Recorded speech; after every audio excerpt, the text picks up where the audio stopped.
इस अप्रैल से बनने वाले करंट अफेयर के सभी इंपॉर्टेंट क्वेश्चंस। कल की क्लास में हमने देखा था कि रिसेंटली साउथ अमेरिकी कंट्री ब्राजील में बाघ की एक नई प्रजाति खोजी गई है। हैती में फंसे भारतीयों को निकालने के लिए ऑपरेशन इंद्रावती की शुरुआत की गई। रिसेंटली इंडोनेशिया में संयुक्त राष्ट्र के स्थानीय समन्वयक के रूप में गीता सबरवाल, जो कि भारतीय हैं, इनकी नियुक्ति की गई है। चर्चे में रहा कांवड़ ताल, ये बिहार में स्थित है, जो कि अभी सिकुड़ रहा है। G7 शिखर सम्मेलन इस साल होस्ट करेगा Italy. Wrestling federation of India के एथलीट आयोग के अध्यक्ष नरेंद्र नरसिंह यादव बने हैं। आरबीआई के डिप्टी गवर्नर टी रविशंकर का कार्यकाल 1 साल बढ़ाया गया है। रवांडा प्रवासी विधेयक, ये बिल अभी हाल ही में ब्रिटेन की संसद ने पारित किया है।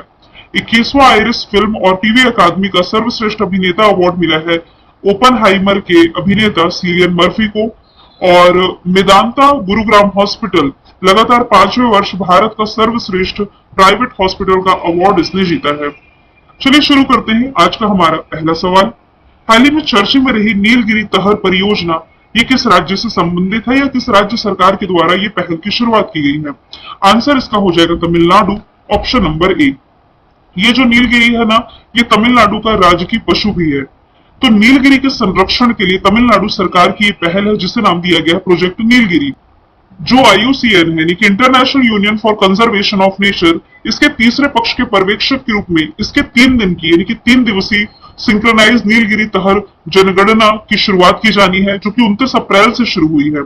एक तरह से यदि मैं कहूं तो इनकी आबादी है कितनी, ये जानने के लिए अपनी तरह का ये पहला प्रयास है जो कि तमिलनाडु सरकार कर रही है। इसके लिए जो प्रोजेक्ट चलाया गया है, प्रोजेक्ट नीलगिरी तहर, जिसका नाम है 5 सालों के लिए 2022 से 27 तक के लिए, जिसका लक्ष्य है इसकी प्रजातियों की सुरक्षा करना और उनका अस्तित्व सुनिश्चित करना है। बात की जाए यदि तमिलनाडु की राजधानी चेन्नई, मुख्यमंत्री MK स्टालिन, राज्यपाल हो जाएंगे RN रवि। करंट से यदि आप रिलेट करेंगे तो street child cricket world cup की मेजबानी इसी ने की है। इसके सलेम सांगो को GI टैग मिला, मेटी केला, कन्याकुमारी लौंग, इन सभी प्रोडक्ट को GI टैग मिला। फ्री नाश्ता योजना की शुरुआत यहाँ की गई। जलवायु परिवर्तन नीति लागू करने वाला पहला राज्य ये भी तमिलनाडु हो जाएगा। इसके अलावा सबसे इंपॉर्टेंट आपको ये याद रखना है, खेलो इंडिया यूथ गेम्स 2024 जो अभी 6ठा एडिशन हुआ था, होस्ट तो तमिलनाडु ने किया था। इसका जो मस्कट था, यानी कि शुभंकर, ये था वीरा मंगई। और आप ये भी याद रखिए कि पदक तालिका में टॉप पर कौन था, तो ये हो जाएगा महाराष्ट्र। अब ऑप्शन के थ्रू यदि हम देखें तो देखिए, देश की पहली जाति आधारित जनगणना ये बिहार में शुरू की गई थी। यदि आप करंट से रिलेट कर रहे हैं तो मैं बता रही हूं। हरियाणा की यदि बात की जाए तो हरियाणा जो है, यहां पहला ग्रेन ATM आप रिलेट कर सकते हैं। देश का पहला अनाज ATM, देश की पहली हाइड्रोजन ट्रेन। ओडिशा से आप क्या रिलेट कर सकते हैं? अग्नि 5 मिसाइल का सफल परीक्षण किया गया है। अग्नि प्राइम कभी ओडिशा के शांतिपुर से। आगे चले, सवाल नंबर दूसरा है, आयरलैंड के सबसे युवा प्रधानमंत्री कौन बने हैं? तो बन तो पहले गए थे, शपथ ले ली है। आंसर हो जाएगा इसका साइमन हैरिस। आपको मालूम होना चाहिए कि रिसेंटली भारतीय मूल के जो नेता थे लियो वराडकर, जो कि हुआ करते थे आयरलैंड के प्रधानमंत्री, और आयरलैंड के जो सबसे युवा प्रधानमंत्री बने 37 वर्षीय साइमन हैरिस। आयरलैंड की लोकेशन यदि आप मैप के थ्रू देखें, इसकी कैपिटल डब्लिन, करेंसी यूरो हो जाएगी। आयरलैंड तो आप देख पा रहे हैं, इसी के लेफ्ट में है अटलांटिक ओशन, जो कि दुनिया का दूसरा सबसे बड़ा महासागर है प्रशांत महासागर के बाद। इसका जो सबसे गहरा बिंदु है, इसका नाम है प्यूर्टो रिको ट्रेंच या प्यूर्टो रिको गर्त भी आप इसे कह सकते हैं। अटलांटिक ओशन और यहाँ नॉर्थ सी, उत्तरी सागर, दोनों को कनेक्ट करने के लिए यहाँ पर एक स्ट्रेट है जिसका नाम है डोवर स्ट्रेट। कई बार एग्जाम में पूछा जाता है कि यूके और फ्रांस को कौन सी जल संधि अलग करती है, तो ये डोवर स्ट्रेट ही आपको याद रखना है। हाइड्रोजन से चलने वाली दुनिया की पहली ट्रेन जर्मनी में शुरुआत की गई थी। करप्शन यानी कि भ्रष्टाचार के मामले में, यानी कि ऐसा देश जहां सबसे कम भ्रष्टाचार होता है, यह आपका डेनमार्क है। सबसे अधिक कहां पर होता है, तो वो है सोमालिया। भारत 93rd प्लेस पर है। जो लोकतंत्र सूचकांक यानी कि डेमोक्रेसी इंडेक्स रिलीज किया गया था, इसमें नॉर्वे टॉप पर है। इंडिया की रैंकिंग क्या रही है, तो भारत इसमें रहा है 41वें स्थान पर। दुनिया के सबसे शांत देशों की लिस्ट में, यानी कि जो पीस इंडेक्स रिलीज किया गया, दुनिया का सबसे शांत देश बताया गया था आइसलैंड को ही। भारत की रैंकिंग इसमें बताई गई थी 126। आगे चले, गैब्रियल अटल की यदि मैं बात करूं तो फ्रांस के सबसे युवा प्रधानमंत्री गैब्रियल अटल है। क्रिस्टोफर लक्सन हो जाएंगे न्यूजीलैंड के प्राइम मिनिस्टर। अपने पड़ोसी बांग्लादेश की लगातार चौथी या ओवरऑल हम कहें तो पांचवी बार प्रधानमंत्री शेख हसीना बनाई गई है। तीसरा सवाल है, किस देश ने समलैंगिक संबंधों को अपराध की कैटेगरी में रखने के लिए एक कड़ा कानून पारित किया है? तो ये पारित किया गया है इराक के द्वारा। अब ये समलैंगिक संबंध मतलब कि यदि मेल है तो मेल की तरफ अट्रैक्शन, फीमेल है तो फीमेल की तरफ अट्रैक्शन, ये जुर्म है एक तरह का इराक की नजरों में, और इसी के विरोध में इसने एक तरह का बिल लाया है जिसमें कि अधिकतम 15 साल की जेल की सजा का प्रावधान है। समलैंगिकता या वेश्यावृत्ति की वकालत करने पर 7 साल की सजा दी जाएगी। और ये कानून इराक में किसी भी तरह से वेश्यावृत्ति या समलैंगिक संबंधों को बढ़ावा देने पर प्रतिबंध लगाता है। बात की जाएगी इराक की, कैपिटल इसकी बगदाद, करेंसी दिनार, राष्ट्रपति इसके अब्दुल लतीफ रशीद है जो कि ये बन गए हैं। आप यदि ऑप्शन के थ्रू यदि रिलेट करें तो कुवैत का क्या करंट अफेयर हमने पढ़ा है? देखिए, हिंदी प्रसारण की शुरुआत है जो कि इसी कुवैत में की गई है। ईरान ने अभी हाल ही में इजराइल पर ड्रोन और मिसाइलों से हमला किया। ईरान का चाबहार पोर्ट आप रिलेट कर सकते हैं।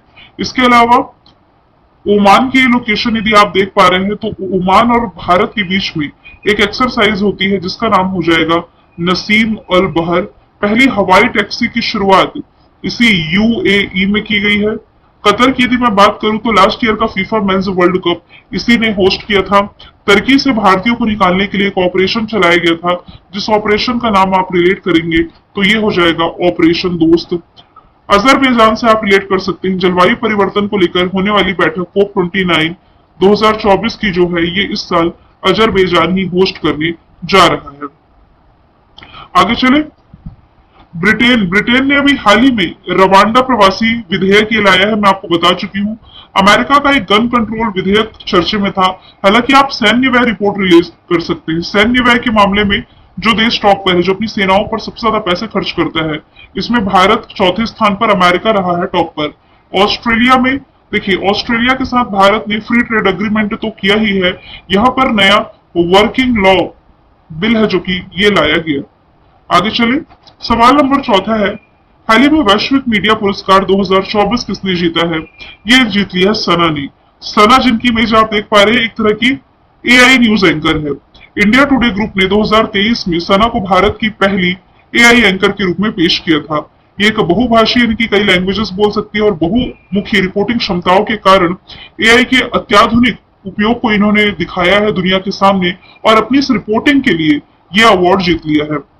आपको मालूम होना चाहिए, एक लीजा नाम की लिसा था वो न्यूज एंकर, ये किसने लॉन्च करी थी? तो ये ओडिशा गवर्नमेंट के द्वारा लॉन्च की गई थी। इसके अलावा मैंने आपको बताया है, भारत की पहली एआई टीचर ये केरल की राजधानी तिरुवनंतपुरम में लॉन्च की गई थी, जिनका नाम था आइरिस।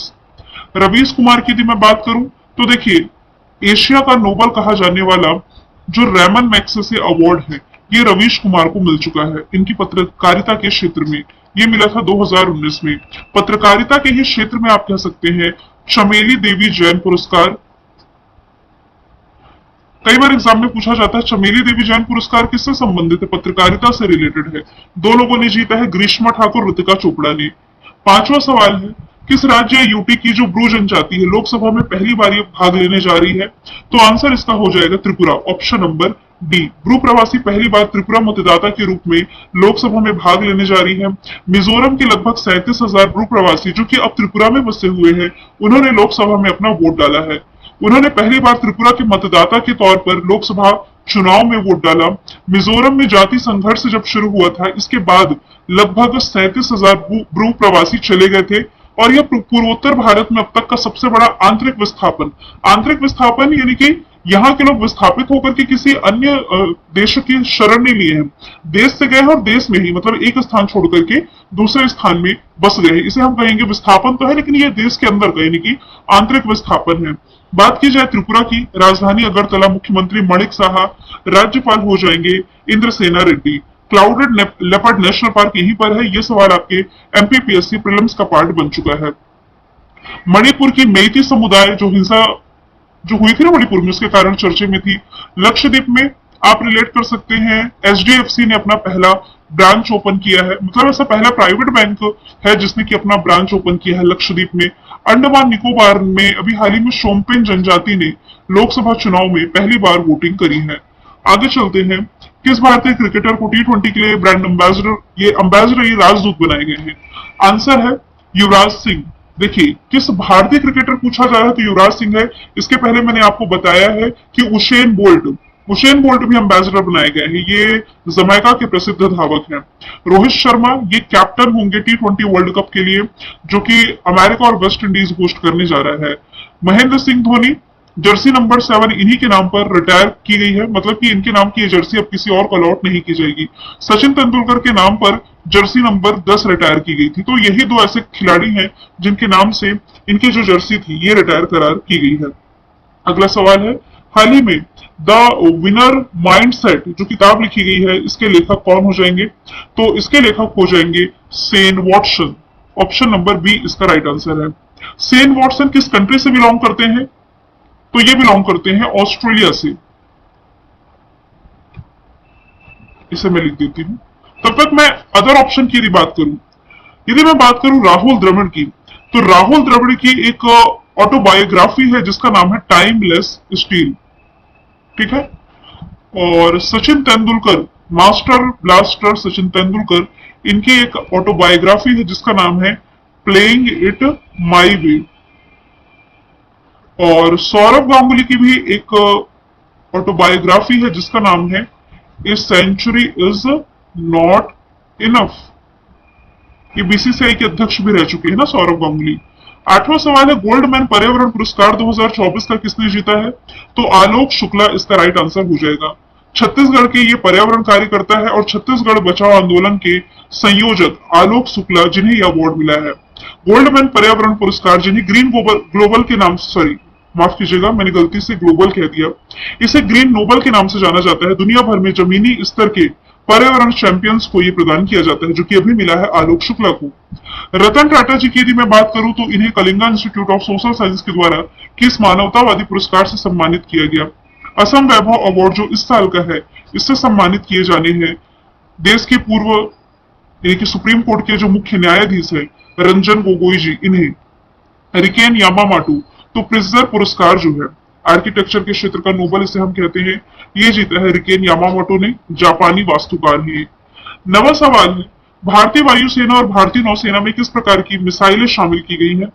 तो ये शामिल की गई है Rampage missile. Option number C इसका राइट आंसर है। ये लंबी दूरी की सुपरसोनिक हवा से सतह यानी कि एयर टू सरफेस वॉर करने वाली, सटीक मार करने वाली मिसाइलें हैं। इसे विकसित किसके द्वारा किया गया है? इजरायली एरोस्पेस इंडस्ट्रीज और इजरायली मिलिट्री इंडस्ट्रीज सिस्टम द्वारा विकसित किया गया है, जिसकी रेंज है 250 किलोमीटर की। अब लास्ट का क्वेश्चन मैंने रिविजन के लिए रखा है, अलीगढ़ मुस्लिम यूनिवर्सिटी की पहली महिला कुलपति कौन बनी है? तो ये रिसेंटली बन गई है नईमा खातून। अब 5 साल तक या 70 वर्ष की अवधि, यानी कि जब तक ये 70 साल कंप्लीट नहीं कर लेती अपनी उम्र के, या 5 साल की अवधि, जो भी पूरे पहले हो जाएं, तब तक ये पद पर रहेंगी। अलीगढ़ मुस्लिम यूनिवर्सिटी की स्थापना 1920 में सर सैयद अहमद खान के द्वारा की गई थी। बात की जाए यदि कर्णम मल्लेश्वरी की, दिल्ली स्पोर्ट्स यूनिवर्सिटी की पहली महिला चांसलर है। पीवी सिंधु ये हो जाएंगी बैडमिंटन वर्ल्ड फेडरेशन के एथलीट पैनल में शामिल। जया वर्मा सिन्हा ये हो जाएंगी रेलवे बोर्ड के इतिहास की पहली महिला अध्यक्ष। कल मैंने आप लोगों से पूछा था भारत ने पहली बार किस देश को ब्रह्मोस मिसाइल निर्यात किया? आंसर इसका था फिलीपींस। आज का सवाल है आपका, इसरो के प्रमुख एस सोमनाथ ने कहां पर दिगंतरा मुख्यालय ओपन